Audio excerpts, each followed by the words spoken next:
పోయేటువంటి 2024 ఎన్నికల కురుక్షేత్రంలో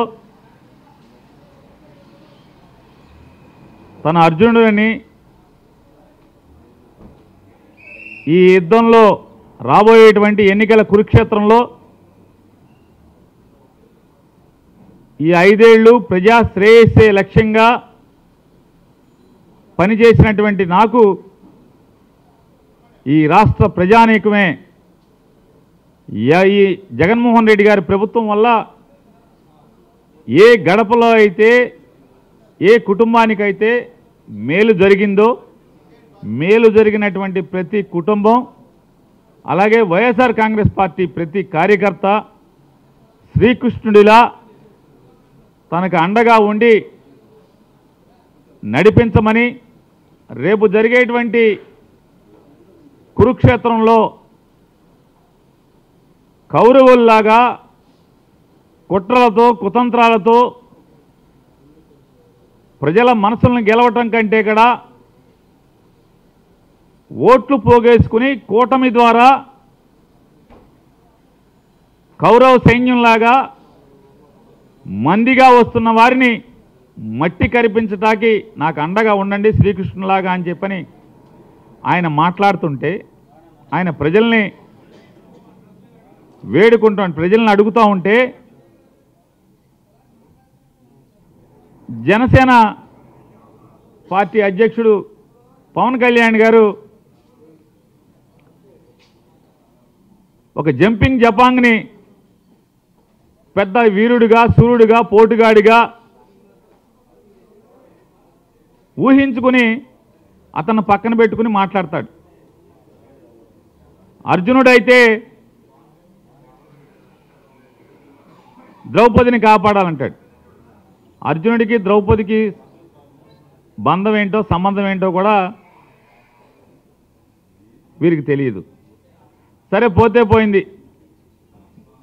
చెల్లెల్ని తిట్టిస్తున్నాడు జగన్మోహన్ రెడ్డి గారని మాట్లాడతాడు. అయ్యా పవన్ కళ్యాణ్ గారు కుటుంబ బంధాల గురించి మానవ సంబంధాల గురించి కుటుంబ జీవితం గురించి ఇక మీ దగ్గర ఈ ప్రపంచం నేర్చుకోవాలంటే ఎంతకన్నా హాస్యాస్పదం ఏముంది పవన్ కళ్యాణ్ గారు? జనరంజక నటుడు 2009లో ప్రజారాజ్యం పార్టీ పెట్టినటువంటి మెగాస్టార్ చిరంజీవి గారు కేంద్ర మంత్రిగా కాంగ్రెస్ పార్టీ రాజ్యసభ సభ్యుడిగా కాంగ్రెస్ ప్రభుత్వంలో మన్మోహన్ సింగ్ గారి ముఖ్యమంత్రిగా ఉన్నటువంటి కాంగ్రెస్ ప్రభుత్వంలో కేంద్ర మంత్రిగా ఆయన ఉంటే సాక్షాత్తు చిరంజీవి గారికి తోడబుట్టినటువంటి తమ్ముడుగా మీ పాత్ర ఏంటి? మీరేం చేశారు? ఎంత అవమానించారు? మీరు చంద్రబాబు నాయుడికి మోడీకి ఓట్లు వేయమని చెప్పని కాంగ్రెస్ పార్టీని నాశనం చేయమని చెప్పని మీరు మాట్లాడితే చివరికి ఏం చేయలేని స్థితిలో చిరంజీవి అభిమాన సంఘం మీటింగ్ అదే రోజు పెట్టుకుని వాళ్ళు చెప్పుకోవాల్సిన పరిస్థితి. రామ్ చరణ్ గారు మా బాబాయికి మా నాన్నకి ఏం సంబంధం లేదు, మన ఫ్యాన్స్ వేరు, మనం అందరం కూడా కాంగ్రెస్ లైన్లో ఉండాలని చెప్పి చెప్పుకోవాల్సినటువంటి పరిస్థితి. మీరు అన్నల గురించి బంధుత్వాల గురించి బంధాల గురించి ఇంత పచ్చి స్వార్థంగా మీరు రాజకీయాల కోసం అన్నగారు ఎక్కడున్నాడు, అన్నగారు ఏం చేస్తున్నాడు, అన్నకి అవమానం కదా, చిరంజీవి గారికి నేను మాట్లాడే భాష నేను వేసే గంతులు చిరంజీవి గారికి తలదించుకునే పరిస్థితి కదా అని చెప్పని ఆలోచన లేనటువంటి మీరు బంధాల గురించి బంధుత్వాల గురించి మాట్లాడుతున్నారు. ఇక షర్మిలమ్మ గారి గురించి చెప్తున్నారు. ఎవరి షర్మిలమ్మ గారు? అన్నతో విభేదించి ఇవాళ అన్నగారి శత్రువులతో చేతులు కలిపి 10 ఏళ్ల క్రితమేమో మా కుటుంబాన్ని చిన్నాభిన్నం చేస్తున్నారు, నా తండ్రి ద్వారా అధికారాన్ని పొంది నా తండ్రితో సహా మా కుటుంబాన్ని ఇబ్బందులు పాలు చేస్తున్నారు, అన్యాయంగా అక్రమంగా కేసులు కట్టి మమ్మల్ని బజారు పాలు చేస్తున్నారు అని చెప్పి మాట్లాడినటువంటి ఆవిడ ఇవాళ అదే జెండా మోసే స్థితిలో అది ఆవిడది ఏ రకమైనటువంటి నడవడిక? జెండా మోయటమే కాకుండా ఇవాళ బజారుకి ఎక్కి సొంత అన్నని ఏ రకంగా మాట్లాడుతుందో ఆవిడ. మరి మాట్లాడినప్పుడు యుద్ధంలోకి వచ్చిన తర్వాత అన్నని దూషిస్తున్నప్పుడు అన్న సైన్యం ఏం చేస్తారు? ఆఖరికి పవన్ కళ్యాణ్ గారి యొక్క మనుషులు, పవన్ కళ్యాణ్ గారిని ఫాలో అయ్యేటువంటి ఫ్యాన్స్ కానీ చిరంజీవి గారు జగన్మోహన్ రెడ్డి గారిని కలవటానికి వస్తే సినిమా పరిశ్రమ గురించి ఇవన్నీ తిట్టారు. మీరు చెప్పేటువంటి మీ జనసైన్యమా జనసైకులు ఏంటిది? అది జనసైకుల జనసైన్యమా? వాళ్ళు ఎవరు? ఎన్ని చిరంజీవిని దూషించారు? అప్పుడు మీ నోరేమైంది? ఒక్క మాట రే ఎదవల్లారా మా అన్నయ్యరా తిట్టబాకండి రా అని ఒక్క మాట మాట్లాడావా? మాట్లాడకపోగా ఇవాళ సన్నాయి నొక్కులు పత్తిత్తు కబుర్లు మాట్లాడుతున్నారు. ఇక నీతులు మీ దగ్గర నుంచి చెప్పాలి. మీరేం మాట్లాడారు? పవన్ కళ్యాణ్ గారు లోకేష్ గారిని, చంద్రబాబు నాయుడు గారిని, తెలుగుదేశం పార్టీని ఏం మాట్లాడారు? నా తల్లిని దూషిస్తారా, నా తల్లిని దూషిస్తారా అని చెప్పి రంకెలేశారు. సిగ్గు శరమన్నోడు ఎవడైనా నిజంగానే తల్లి, తండ్రి, చెల్లి అనేటువంటి భార్య అనేటువంటి బంధాలకు విలువిచ్చేవాడు అయితే తల్లిని తిట్టిన వాళ్ళని ఇవాళ ఎవడైనా తల్లిని తిట్టిన వాడిని ఏం చేస్తారు? చేతనైతే ఆడి పాడి మోస్తారు, లేదంటే భగవంతుని కోరుకుంటారు.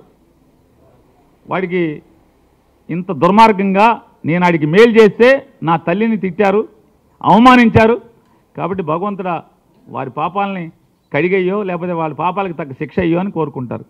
కానీ మనం ఏం చేస్తున్నాం? పల్లకీ మోస్తున్నాం. తల్లిని తిట్టిన వాళ్ళ పల్లకీ మోసేవాడిని ఏమంటారు?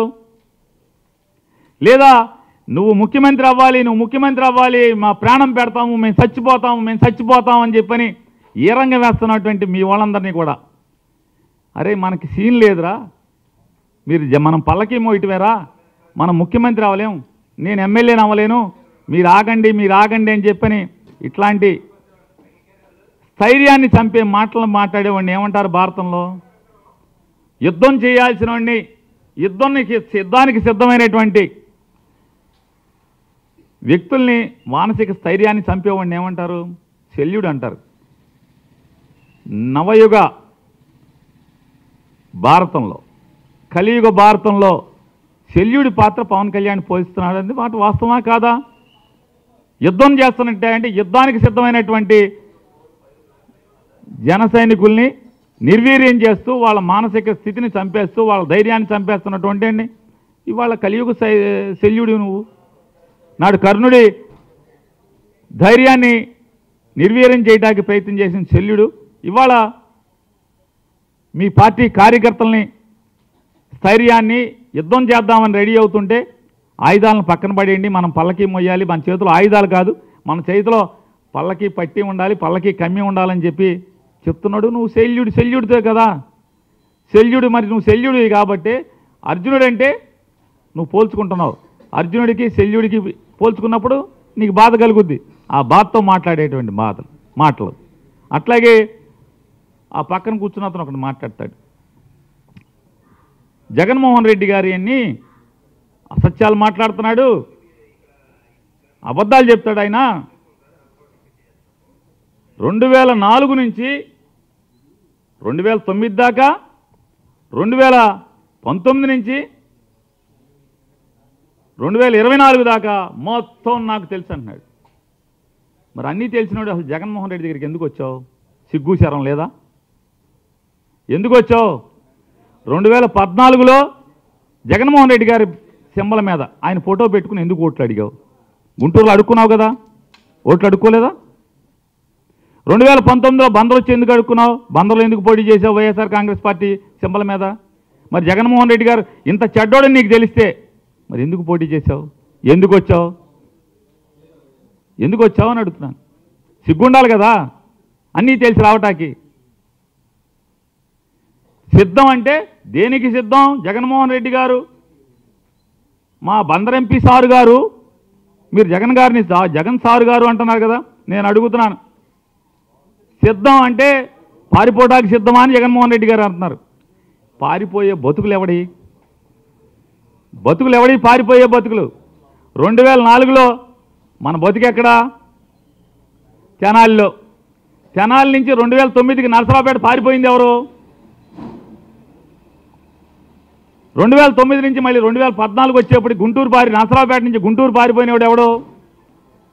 2019కి వచ్చేప్పటికి మళ్ళీ గుంటూరులో కాకుండా గుంటూరు నుంచి బందర్ పారిపోయినవాడు ఎవడు? పారిపోయే బతుకులు ఎవరి? జగన్మోహన్ రెడ్డియా పారిపోయి?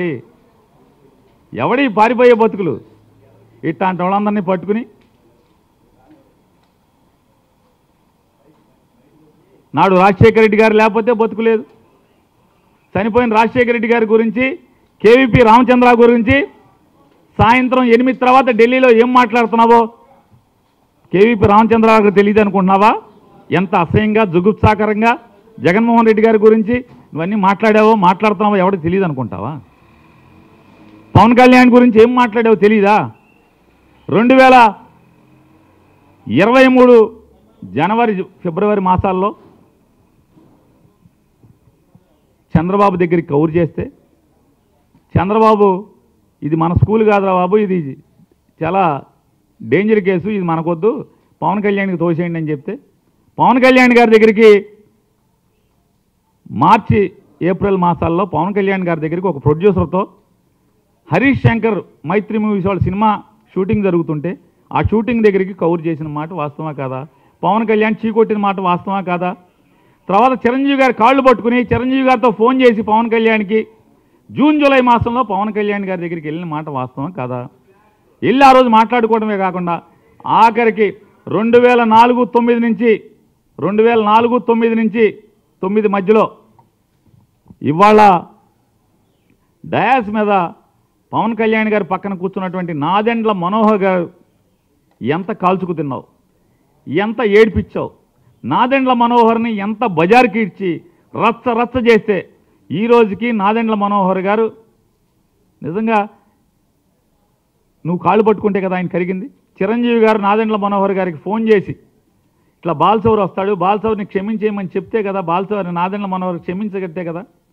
ఇన్ని సర్కస్లు, ఇన్ని పిల్లి మొగ్గలేసి ఇవాళ ఈ రకమైన మాటలు మాట్లాడతాం. పోతే పోయావు, రాజకీయాలు కావాలి, లేకపోతే ఇంకోటి కావాలి. బందర్ ఏరియాలో కాపులు ఎక్కువ ఉన్నారు, నేను ఇక్కడైతే నాకు ఇబ్బంది అవుద్దేమో, ఎమ్మెల్యేలతో పెంటలు ఉన్నాయన్నీ కూడా, ఎమ్మెల్యేలతో తగులేని నియోజకవర్గం లేదు, ఇన్ని తగులు పెట్టుకుని ఇక్కడ నా వల్ల ఎడవలేనేమని చెప్పి వెళ్ళిపోవచ్చు, తప్పులేదు. మరి రాజకీయాల కోసం ఎంతోమంది గోడలు దూకుతున్నారు, పార్టీలు మారుతున్నారు, మారండి, ఎవడు ఆక్షేపణ లేదు ఇవాళ. ఎందుకంటే ఇది కలియుగం, కాలమంట చచ్చింది, పదవి కోసం ఎంత గడ్డైనా కలుస్తున్నారు మనుషులు. సరే కానివ్వండి, దాని గురించి ఇబ్బంది లేదు, తప్పు లేదు, ఎందుకంటే లోకమంట చచ్చింది కాబట్టి. కానీ అటుకెళ్ళి మాట్లాడటం ఈ భాష నిజంగా సిగ్గు శరం ఉన్నవాళ్ళైతే ఎవడైనా నాదెండ్ల మనోహర్ కాళ్ళు పట్టుకుంటారు ఎవడైనా?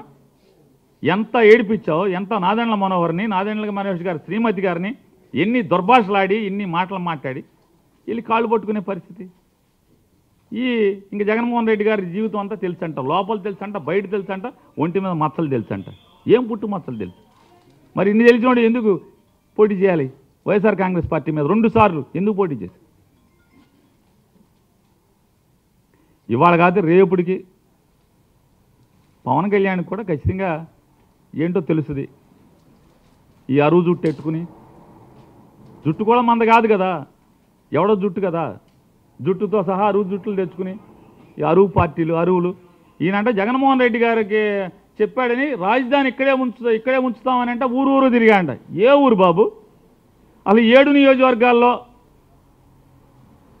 ఈ అంతమ్మ ఎన్ని ఊళ్ళు ఉన్నాయో చెప్పగలవా? వచ్చి ఇక్కడ ఉంచుని గబగబా మీడియా ముందు పాఠమాప చెప్పు.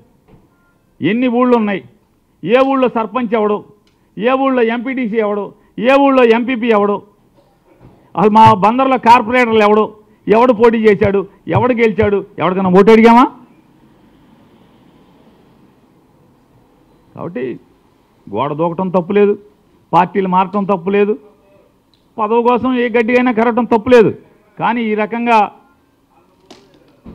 ఆశ్రమం ఇచ్చిన వాడిని, నీకు అర్హత ఇచ్చిన వాడిని, అధికారం ఇచ్చిన వాడిని ఈ రకంగా కించపరుస్తూ మాట్లాడటం దేవుడు ఉన్నాడా జగన్మోహన్ రెడ్డి గారికి? దేవుడు మీ ఒక్కడికే, జగన్ సారు మీకు ఒక్కడికే దేవుడు ఉన్నాడా? మాట్లాడు. ఎంపీ సారు నీలాంటి వాడికి దేవుడు ఉంటాడా? ఇన్ని గోడలు దూకినోడికి, ఇంతమందిని వెన్నుపోటు పొడిచినోడికి, ఇంతమందిని మోసం చేసినోడికి ఎవడైనా సాధారణంగా ఏం చెప్తారంటే, ఒక చోట నుంచి ఒక అధికారి ట్రాన్స్ఫర్ అయ్యాడు, లేకపోతే మనం ఒక ఊరు నుంచి ఒక ఊరికి మారాం, ఒక పేట నుంచి ఒక ఊరికి మారాం, అద్దెంట్లోకి మారాం. ఏం చెప్తారు? ఏమండి కావాలంటే పలానా బజార్లో మేము ఉండొచ్చామండి, ఆయన ఒకసారి అక్కడ ఆ బజార్లో ఒకసారి నా గురించి ఎంక్వైరీ చేయండి అని చెప్తాం ఎవరైనా. ఒక్కసారి తెనాలిలో, లేదా ఒక్కసారి నరసరావుపేటలో, ఒక్కసారి గుంటూరులో, ఇవాళ రేపు బందర్లో ఎంక్వైరీ చేసుకుంటే తెలుస్తుంది ఎవరెవరేంటనేది.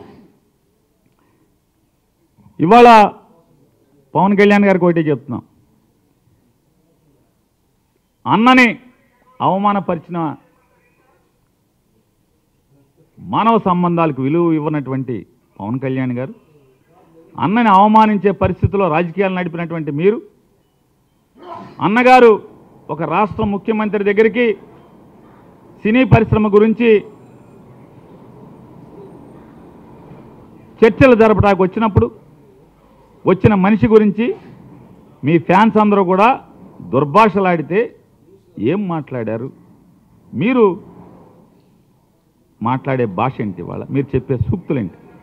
ఇవాళ తల్లిని తిట్టినటువంటి, తల్లిని దూషించినటువంటి పార్టీ పల్లకి మోస్తున్నటువంటి మీరు, అలాగే అన్నని దూషించేటువంటి, శత్రువులతో చేతులు కలిపి అన్నని దూషిస్తున్నటువంటి షర్మిల గారు, మీ ఇద్దరూ కలిసి ఇవాళ అర్జునుడు అంటే తప్పు మాట్లాడే పరిస్థితులు ఉంటే 100కి 100% చెప్తున్నాం. ఇది కలియుగం. భారతంలో ఏ రకంగా అయితే ఉందో ఇవాళ భారత రామాయణాలని పిల్లలకి ఎందుకు బోధిస్తారు? ఎందుకంటే దాంట్లో మంచిని చూసి మోటివేట్ అవ్వమని చెప్పని. ఖచ్చితంగా నేడు కలియుగం ఇది. ఈ కలియుగంలో కూడా ఈ మీలాంటి చంద్రబాబు నాయుడు, లోకేష్, పవన్ కళ్యాణ్, కాంగ్రెస్ పార్టీ, సోనియా గాంధీ, అలాగే సిపిఐ పార్టీ, అలాగే ఇట్లాంటి జగన్మోహన్ రెడ్డి గారిని వ్యతిరేకించేటువంటి శక్తులన్నీ కూడా కౌరవుల్లాగా, ఇవాళ కలియుగ కౌరవుల్లాగా జగన్మోహన్ రెడ్డి గారి మీద దాడి చేస్తుండే. 100కి 100% ఇది పెత్తందారులకి పేదలకి మధ్య జరగబోతున్నటువంటి ఈ కలియుగ యుద్ధంలో 100కి 100% మీరు ఒప్పుకున్నా ఒప్పుకోకపోయినా జగన్మోహన్ రెడ్డి గారిది అర్జునుడి పాత్రే, ఈ రాష్ట్ర ప్రజలది, వైఎస్ఆర్ కాంగ్రెస్ పార్టీ కార్యకర్తలది, వారిది శ్రీకృష్ణుడి పాత్ర అని చెప్పని మరొకసారి మీకు చెప్తున్నాం.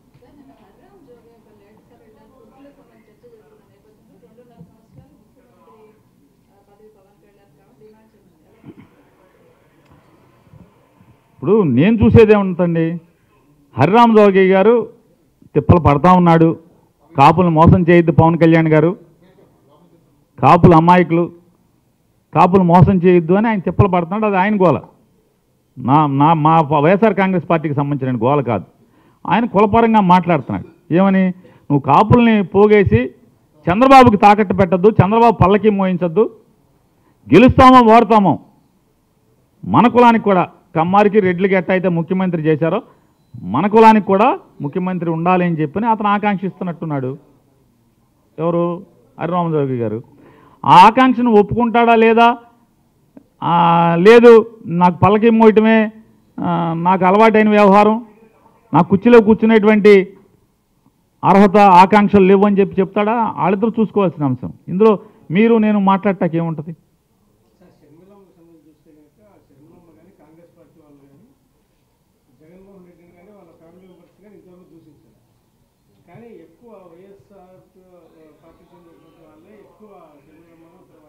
సార్ మీ అంతరాత్మకి తెలుసు, దూషిస్తున్నారా దూషించట్లేదా, అవమానపరుస్తున్నారా అవమానిస్తున్నారా లేదా అనేది మీ అంతరాత్మకి తెలుసు. దాని గురించి ఓకే, మేము దాన్ని ప్రస్తావించి మాట్లాడట్లేదు. ఒక రాజకీయ పార్టీగా జెండా మోసేటువంటి, అభిమానించేటువంటి ఏ కార్యకర్త అయినా పార్టీని తోలనాడితే, పార్టీని విమర్శిస్తే, పార్టీని ద్వేషిస్తే ఖచ్చితంగా దానికి లీడర్ చెప్పాల్సిన అవసరం లేదు. లీడర్ ఆగమన్నా ఆగరు ఎవరు కూడా. వారు జరిపేది యుద్ధం వారు చేస్తుంటారు. కాబట్టి దాని గురించి మీరు చెప్పేటువంటి అంటే మీకు తెలిసి కూడా ఎవరు దూషించలేదు, కాంగ్రెస్ పార్టీ దూషించలేదు. ఇవన్నీ కూడా మీరు అడిగేది కూడా అసత్యమైన ప్రశ్నే. మీకు కావాలంటే ఇప్పుడు టైం లేదు, టైం ఇస్తే మీ పేరు చెప్పట్లా. ఎందుకంటే విలేకరుల మధ్య మా పేరు చెబుతాం ఎందుకయ్యా, పైనుంచి మా ఓనర్లు తిడుతున్నారని చెప్తున్నారు. మీ పేరు చెప్పట్లా, మీకు ఇస్తాను. కాంగ్రెస్ పార్టీ గడిచిన 4 సంవత్సరాలుగా కాదు, జగన్మోహన్ రెడ్డి గారు అపోజిషన్లో ఉన్నప్పుడు కూడా, పోనీ ముఖ్యమంత్రిగా ఉన్నారంటే పోనీ దూషించారంటే అర్థం ఉంది. జగన్మోహన్ రెడ్డి గారు ప్రతిపక్ష నాయకుడిగా ఉండగా కూడా కాంగ్రెస్ పార్టీ ఏ రకంగా దూషించిందో, కాంగ్రెస్ పార్టీ నాయకులు అని చెప్పుకుంటున్న వాళ్ళు జగన్మోహన్ రెడ్డి గారి మీద ఎంత దూషిస్తూ ద్వేషంతో మాట్లాడారో ప్రతిదీ మీకు వీడియోల పరంగా ఇస్తాం. అదే దూషణే చెప్తున్నా, ఆరోపణగా దూషించదే. ఆరోపణ అంటే ఏంటండి? జరుగుతున్నటువంటి రాజకీయ నిర్ణయాలు, తీసుకున్న రాజకీయ నిర్ణయాలు, ప్రజల పక్షాన మాట్లాడేటువంటి భరోసా మాటల్లో తప్పులుంటే ప్రశ్నించు, కానీ దూషిస్తమే, వ్యక్తిగత విమర్శలే. మీకు కావాలంటే ఇస్తానని చెప్తున్నాను. ఇప్పుడు యుద్ధంలో సార్ యుద్ధం ఇది కలియుగం అని, ఎన్నికల రణరంగం ఇది. ఎన్నికల్లో కత్తులు పెట్టి పొడుచుకోరు కానీ మాటలతో పొడుచుకుంటారు. మాటలతో పొడుచుకునేది మీకు తెలుసు. ఆ మాటలతో పొడుచుకునేవన్నీ కూడా చిత్రీకరించేది మీరే. వెనకటికి సినిమాల్లో, మన పాత సినిమాల్లో బాణం వేస్తే బాణం అట్ట ఆకాశంలో వచ్చేదంతా చూపించినట్టుగా చూపించేది మీరే. అవతలకు మాటలు గుచ్చుకున్నప్పుడు యువతలు మాట వేస్తే మాట వేస్తారు, వేయకుండా ఎట్లా ఉంటారు?